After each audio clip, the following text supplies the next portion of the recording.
मित्रों नमस्कार। हम लोग इतिहास में सल्तनत कालीन प्रशासन के विषय में अध्ययन कर रहे थे, तो उसमें अभी तक हम लोगों ने केंद्रीय प्रशासन के प्रमुख विभाग और उनके अधिकारियों के विषय में जानकारी हम लोगों ने ली। लेकिन उसमें से अभी इसके पहले का जो लेक्चर था, उस लेक्चर में कुछ अधिकारी वर्ग रह गए थे, छूट गए थे। तो आप उनके विषय में भी आप आज उल्लेख किया जाएगा, आप उसको देख लीजिए। बहुत इम्पोर्टेंट अधिकारी वर्ग थे, उनका क्या कार्य था। ठीक है, जैसे मैंने आपको इसके पहले विभागों के विषय में सूचना दी कि केंद्रीय स्तर पे कौन कौन से विभाग कार्य करते थे।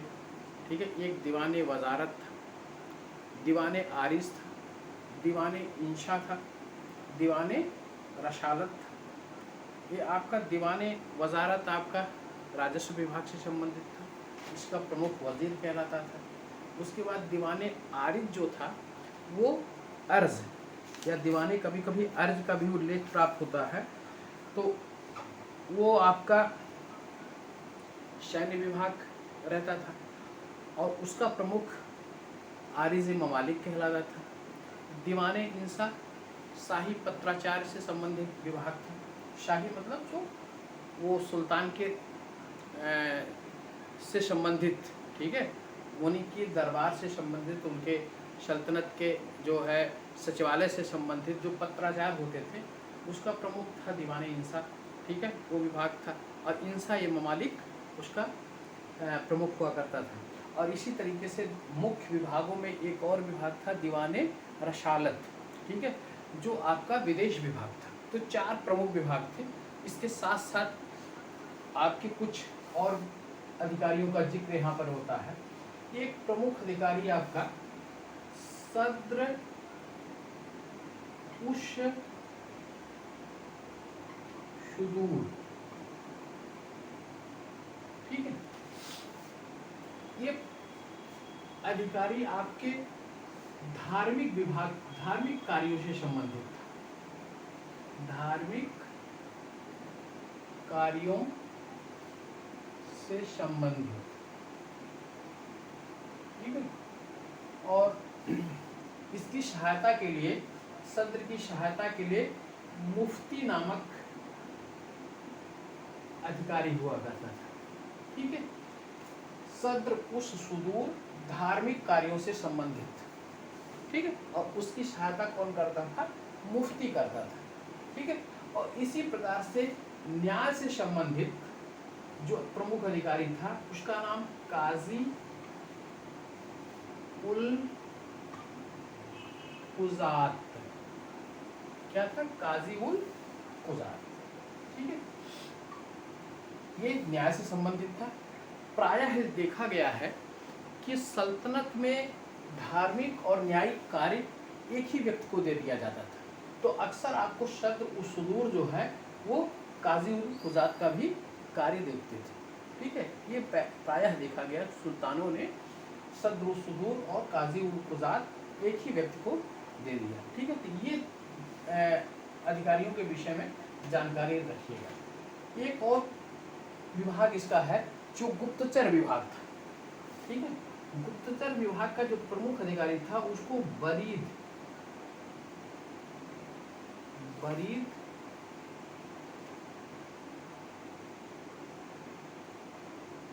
उल ममालिक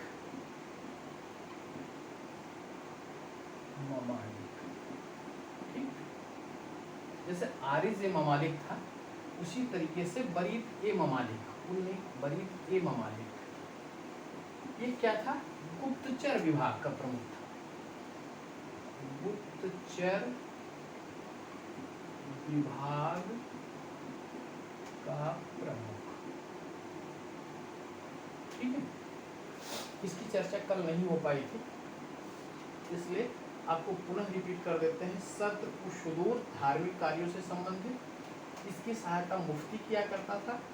काजी उल कुजात यह न्यायिक कार्यों से संबंधित था। न्यायिक कार्यों से संबंधित था।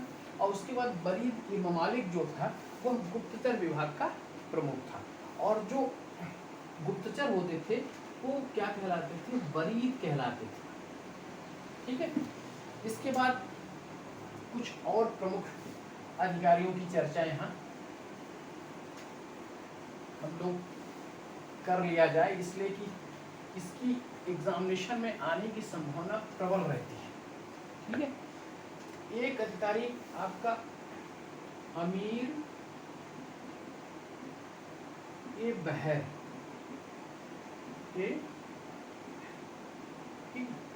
यह जो है जल मार्गों से संबंधित, जल मार्गों से संबंधित कार्य को देखता था।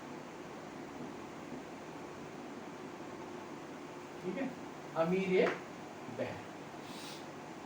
अब शेष की चर्चा मैं इसके पहले कर चुका हूं आप लोगों से। तो ये केंद्रीय प्रशासन के प्रमुख अधिकारी थे। अब हम आते हैं एक इनका किस तरीके से साम्राज्य का विभाजन प्रांतों में हुआ था। प्रांतों का परगने में, परगने का सही, प्रांतों का जिले में, जिले को सिख कहा जाता था, और सिख को परगने में, और परगने को गांव में। ठीक है, और वहाँ के प्रमुख अधिकारी क्या होते थे। एक शब्द इसके पहले आपको मैं बता दूं, इक्ता या अक्ता, इक्ता या अक्ता, यह अरबी भाषा का शब्द है, अरबी भाषा का शब्द। इसके विषय में थोड़ा आप लोग जान लें, क्योंकि इक्ता शब्द का प्रयोग पहली बार सल्तनत काल में होता है।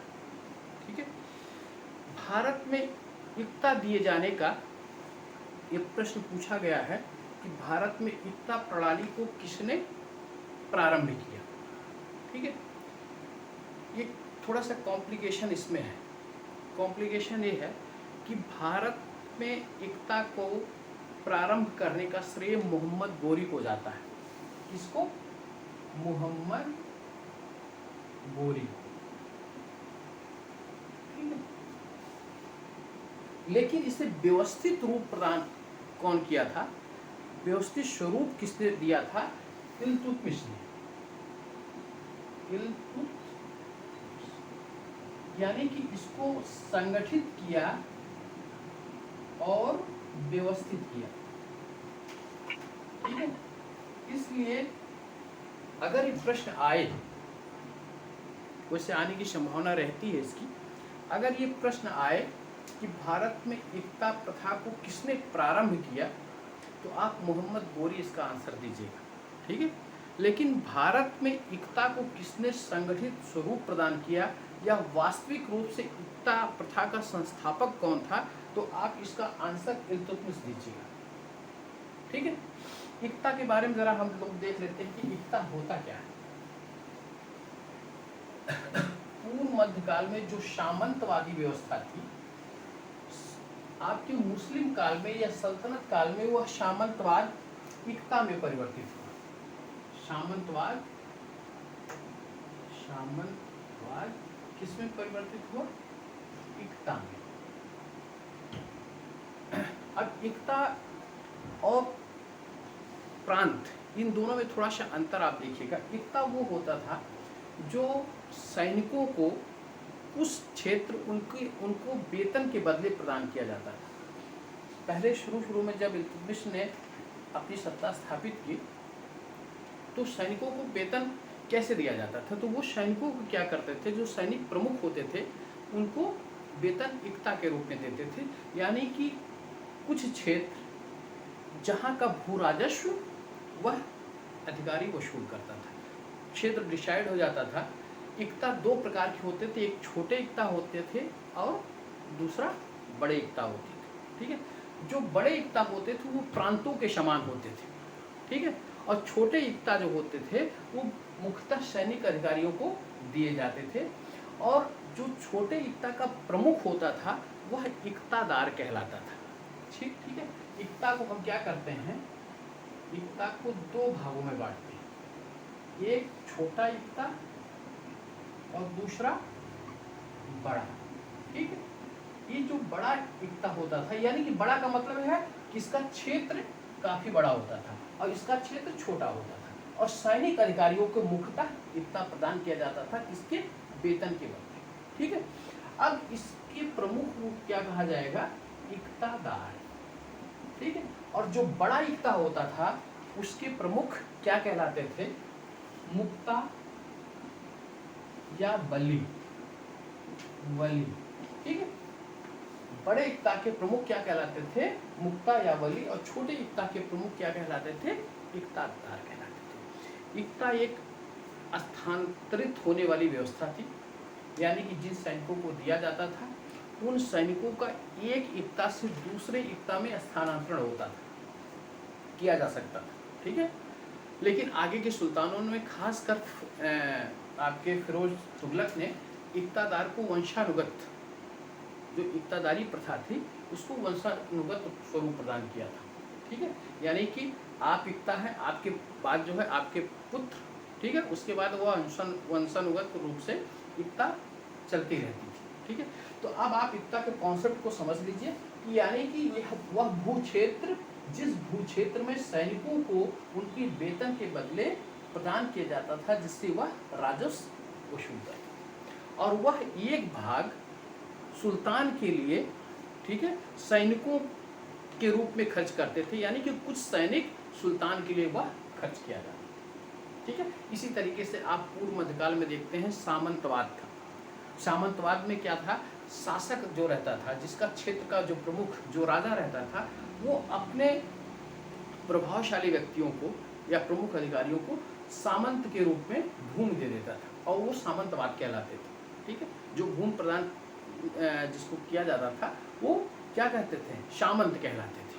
ठीक है, और उस पे वो अधिकार किसका करते थे, उस पे वो अधिकार उनका प्रशासन का रहता था, और उस शासक के लिए कुछ सैनिक वो रखते थे जो जरूरत पड़ने पर शासक को उपलब्ध कराते थे। ये सामंतवाद था, और इसी का स्वरूप आपका इक्ता के रूप में आया।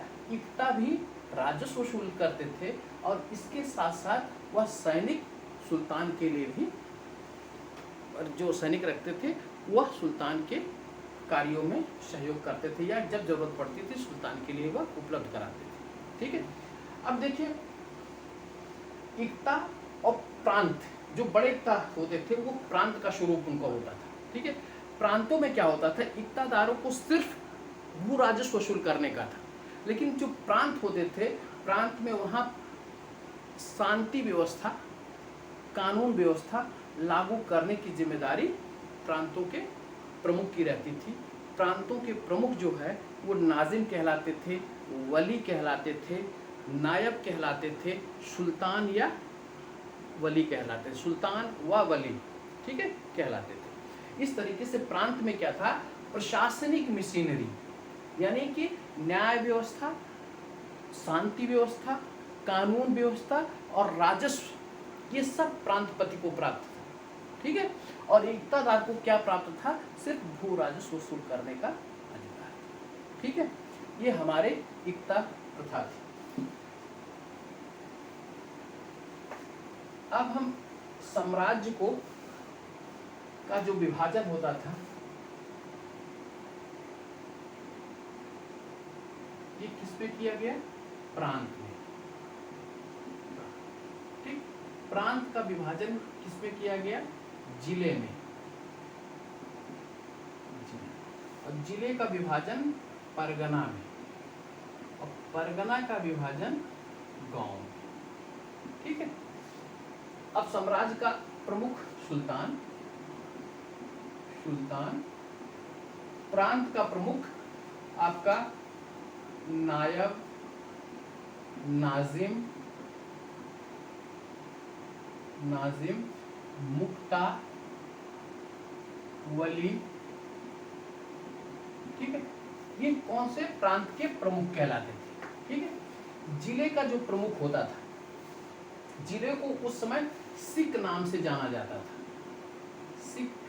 ठीक है, और यह नाम किसने दिया था, पहली बार जिले का जो विभाजन सिक में किया था वो बलबन ने किया था, बलबन ने किया था।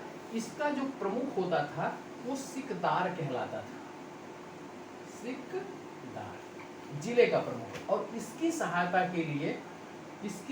के लिए आमिल और मुशरिफ नामक अधिकारी होते थे। ये समझ में आ गया। परगना का जो प्रमुख होता था, ठीक है, परगने का ये यहाँ पर दो, परगने में एक कानून व्यवस्था और दूसरा राजस्व, ठीक है। तो कानून व्यवस्था के लिए यहाँ भी आमिल क्या देखता था, कानून व्यवस्था,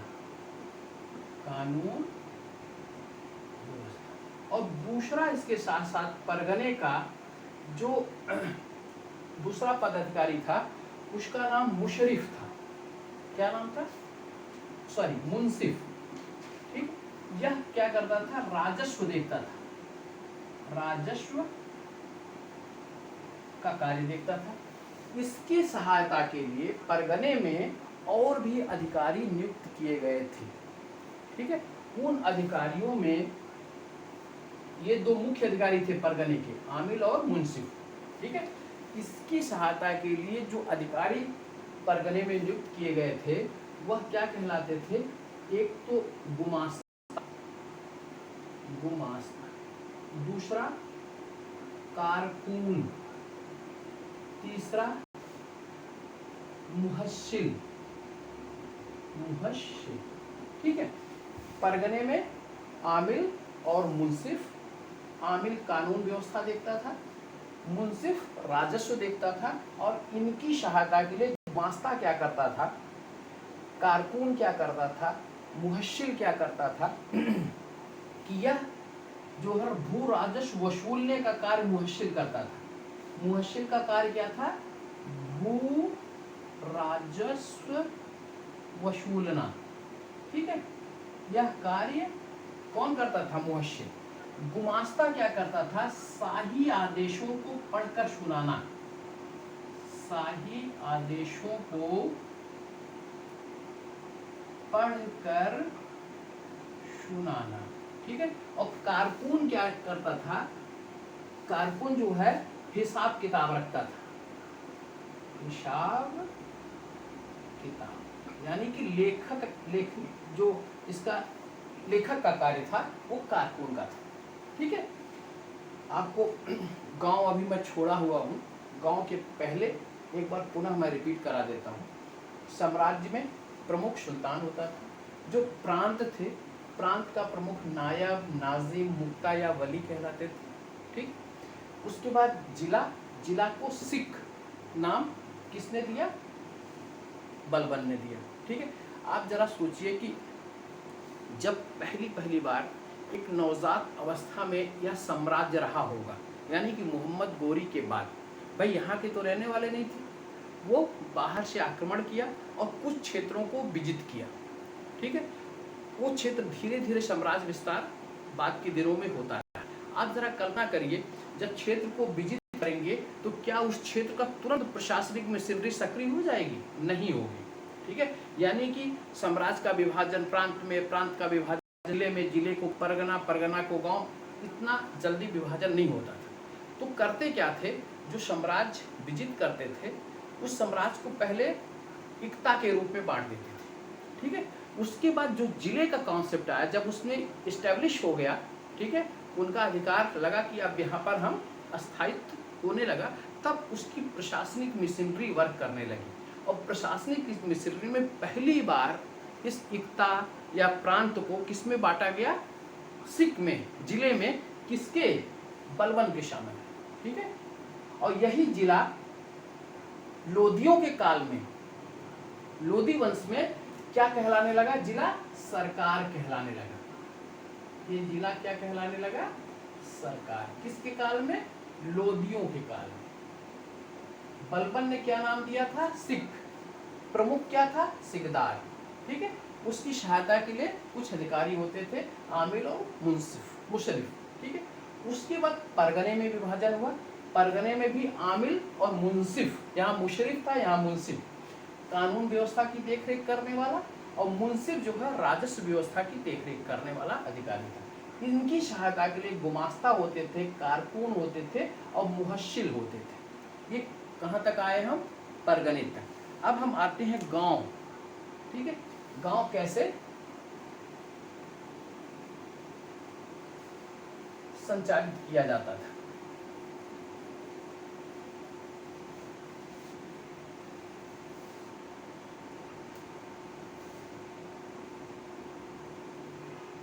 गांव का प्रशासन, गांव में दो जो मुखिया होता था, मुखिया, ठीक है, इसको कहा जाता था खूत चौधरी, किसी एक नाम से, मुकद्दम। ये गांव का मुखिया होता था। जैसे गांव का प्रधान होता है, ठीक है, उसी तरीके से उस गांव के मुखिया को क्या कहा जाता था? खूत भी कहा जाता था, चौधरी भी कहा जाता था और मुकद्दम भी कहा जाता था। और गांव का जो राजस्व कर वसूलने वाला अधिकारी होता था वो पटवारी कहलाता था। क्या कहलाता था? पटवारी। ठीक है, अब आपको पूरा साम्राज्य का, जो साम्राज्य की प्रशासनिक मिशनरी थी, उसके विषय में हमने चर्चा कर लिया। अब यहाँ देखिए क्या परिवर्तन होता है कि खूत चौधरी मुकद्दम के अधिकार को कम किसने किया? अलाउद्दीन खिलजी ने। अलाउद्दीन खिलजी के विषय में मैंने आपको बताया था, प्रशासन में काफ़ी परिवर्तन इसने किया, एक बाजार व्यवस्था भी लागू की, और यह पहला सुल्तान था जो भू राजस्व वसूलने के लिए खेतों की पैमाइश कर रहा है। इसके पहले कभी पैमाइश नहीं होती। ठीक है, जो भूमि होती थी वो 4 वर्गों में बटी थी। एक भूमि होती थी जो खालसा भूमि कहलाती थी, अभी हम इसको भी आप आगे देखते रहिए। भूमि के प्रकार, भूमि के प्रकार, एक भूमि होती थी जिसको खालसा भूमि कहा जाता है, खालसा।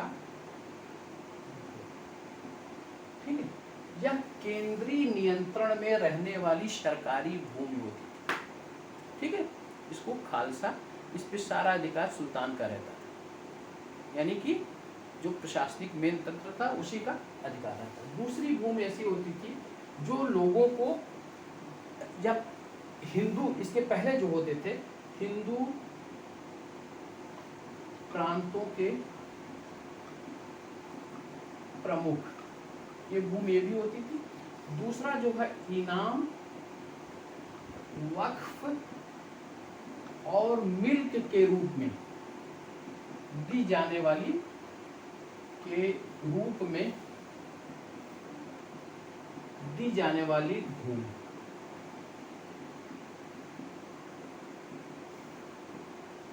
और एक जो है सैनिकों के वेतन के बदले, सैनिकों के वेतन के बदले प्रदान की जाने वाली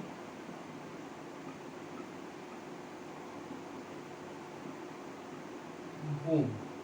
ठीक है, अब जैसे एक तो जो हिंदू क्षेत्र, हिंदुओं के जो हिंदू शासक यहाँ पे थे, क्योंकि मुसलमान बाहर से आए थे, हिंदू जो शासक थे उनका भी कोई क्षेत्र रहा। ठीक है, वो जो है इनके आधिपत्य को स्वीकार करते थे, इसलिए वो भूमि उनका प्रशासन। ठीक है, उसके बाद इनाम, जैसे किसी व्यक्ति को किसी कार्यों के लिए प्रसन्न होकर सुल्तान की तरफ से जो इनाम दिया जाता है, वक्फ धार्मिक कार्यों के लिए, इसी तरीके से मिल्क।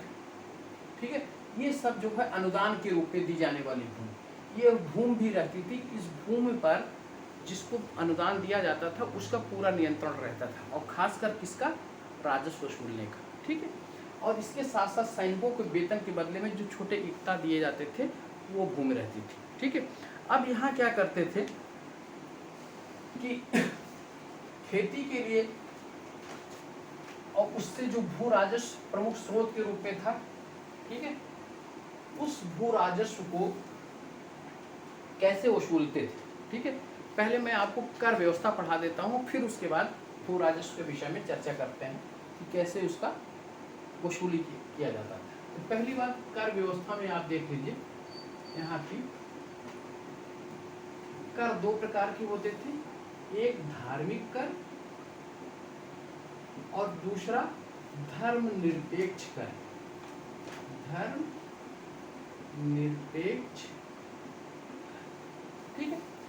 धर्मनिरपेक्ष का आशय यहाँ ये समझिएगा, धार्मिक कर का मतलब जो कर मुसलमानों से वसूल किए जाते थे, जो कर मुसलमानों से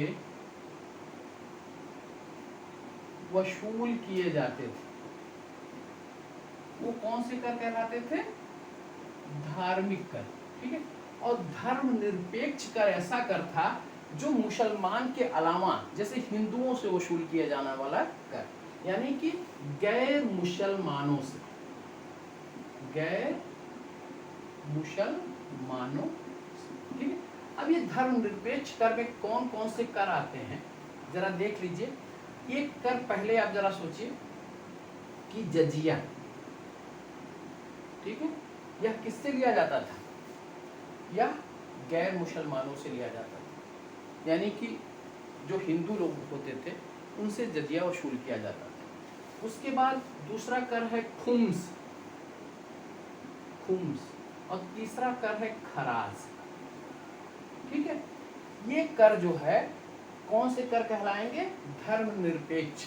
थोड़ा सा अटपटा जरूर सुनने में लगता है कि धर्मनिरपेक्ष का मतलब आज के संविधान के अनुसार जो आशय उसका है कि किसी धर्म को प्रश्रय न देने वाला, ठीक है, वो धर्मनिरपेक्ष कहलाता था। यहाँ क्या है कि जो कर धार्मिक वो कर कहलाते थे जो मुसलमानों से लिए जाते थे, और धर्मनिरपेक्ष कर वो कहलाते थे जो गैर मुसलमानों से लिए जाते थे। अब जजिया के विषय में मैंने आपको बताया, यह हिंदुओं से लिया जाता था एक कर।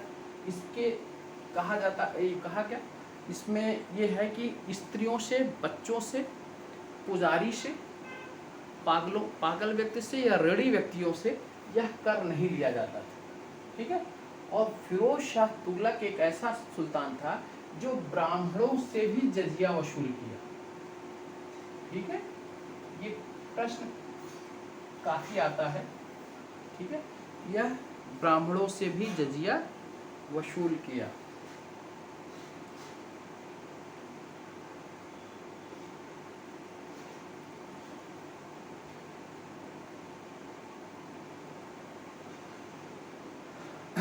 अभिलाषा जी मैं बोलता ही जा रहा हूँ और थोड़ा सा फीडबैक आप लोग हमको दे दीजिए कि जो बोल रहा हूँ सही दिशा में जा रहा है या? हाँ सर, ठीक है। हाँ सर, हाँ बिल्कुल, चूँकि मुझे ज़रा भी ध्यान नहीं आया कि आप लोगों की हालचाल ले लूँ, और मैं पढ़ाता ही जा रहा था, पता नहीं आपको समझ में आ रहा था या आपको दिखाई दे रहा था या आपको सुनाई दे रहा था, इसकी चर्चा मैंने नहीं की, ठीक है। तो थोड़ा सा विश्राम देते हुए, आप लोग एकदम स्पष्ट सुनाई दे रहा है? जी सर। दिखाई भी दे रहा है? हाँ सर, दिख रहा है। चलिए बहुत अच्छी बात है। तो और इसके बाद तीसरा प्रश्न मेरा ये है कि समझ में आ रहा है? हाँ सर, समझ में आ रहा है। Very good. सभी लोग अगर एक सुर से बोलें तो और अच्छा लगेगा।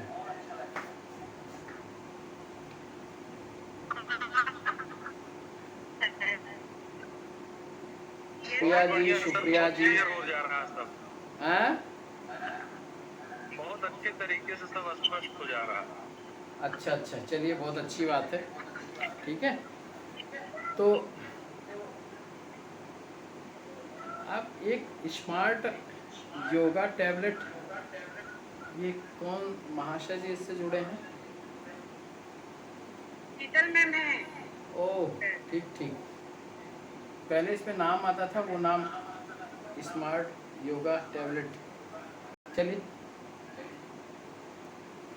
योगा है कि कुछ और शब्द है? हाँ ठीक, योगा। चलिए, अब हम आपको चर्चा कर रहे थे, ये हो गया खुम्स के विषय में मैंने आपको बताया था खुम्स क्या था? लूटपाट का धन। ठीक, सिर्फ 2 सुल्तान ऐसे थे, लूटपाट का धन का जो डिवीजन होता था वो 1/5 और 4/5 में होता था।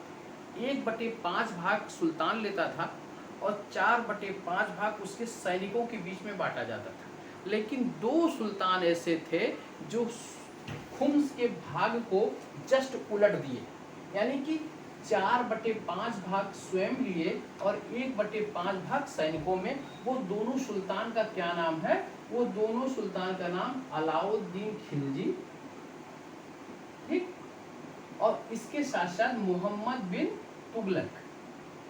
मोहम्मद बिन तुगलक, आप लोग इसको नोट कर लीजिएगा, बहुत इंपॉर्टेंट फैक्ट, ठीक है। अक्सर पूछा जाता है कि खुम्स को किन सुल्तानों ने उसके पार्ट को बदल दिया, यानी कि जो लिया जाता था उसको परिवर्तित कर दिया। इसके बाद एक खराज। खराज जो है ये भू राजस्व था। भू राजस्व यह 1/3 से लेकर 1/2 भाग, यानी कि 33% से लेकर 50% भाग तक वसूल किया जाता था। और किससे किया जाता था? गैर मुसलमानों से, ठीक है। इसी जगह मैं आपको चर्चा कर देता हूं कि मुसलमानों का ये भू राजस्व क्या कहलाता था, ठीक है। मुसलमानों से जो भू राजस्व लिया जाता था वह उस्र कहलाता था। क्या कहलाता था? उस्र, ठीक है। और ये क्या करते थे? 10% से 20% इसको लेते थे, यानी कि वही भू राजस्व अगर किससे लिया जाता था? गैर मुसलमानों से, तो 1/3 से लेकर 1/2 तक 50% थे। और यहाँ क्या है? मुसलमानों से लिया जाने वाला वो 10% से 20%, ठीक है। और एक कर और मुसलमानों से लिया जाता था जिसको जकात कहा जाता था। जकात, ठीक है। यह एक धार्मिक कर था जो धर्म की अभिवृद्धि के लिए, धर्म के आगे बढ़ाने के लिए यह मुसलमानों से लिया जाता था। यह 2 से लेकर 2.5% थे, ठीक है। ये आपके कर थे, ठीक है। इसके साथ साथ एक कर और जिसकी चर्चा जरूरी है वह कर है हक ए सर्व। हक ए सर्व, ठीक है। यह सिंचाई कर था। कौन सा कर था? सिंचाई। और इस कर को लागू किसने किया था? फिरोज शाह तुगलक ने। फिरोज शाह तुगलक, ठीक है। इसके पहले यह कर वसूल नहीं किया जाता था, ठीक है। ये हक ए सर्व, ये अक्सर ये भी प्रश्न रिपीट होता है बार बार, किसने लागू किया, ठीक है। तो ये हो गया आपकी कर व्यवस्था के विषय में। अब इस कर व्यवस्था के बाद मैंने आपको क्या क्या पढ़ाया प्रशासन में? केंद्रीय प्रशासन, प्रांतीय प्रशासन, जिले का प्रशासन, गांव का प्रशासन, ठीक है। और उसके साथ साथ जो प्रमुख अधिकारी थी उसकी चर्चा मैंने किया, और फिर करों के विषय में मैंने आपको बताया, ठीक है। अब इसके साथ दूसरा जो प्रशासन है, न्याय प्रशासन। न्याय प्रशासन, सल्तनत का सर्वोच्च न्यायाधीश क्या होता था? वो सुल्तान होता था। कहते हैं सुल्तान की इच्छा ही विधि कहलाती थी, यानी कि जो उसकी इच्छा रहती थी वह विधि कहलाती। लेकिन इसके साथ साथ न्याय व्यवस्था कैसे प्रचलित थी, जरा इसको देखिएगा कि न्याय व्यवस्था में जो न्याय का प्रमुख आधार था वो क्या था? कौन कौन सी? कुरान, ठीक, हदीस, इजमा और कयास, ठीक है। कुरान जो है वो मुसलमानों का जो पवित्र ग्रंथ है वो कुरान कहलाता था, ठीक। उसके बाद हदीस जो है पैगंबर के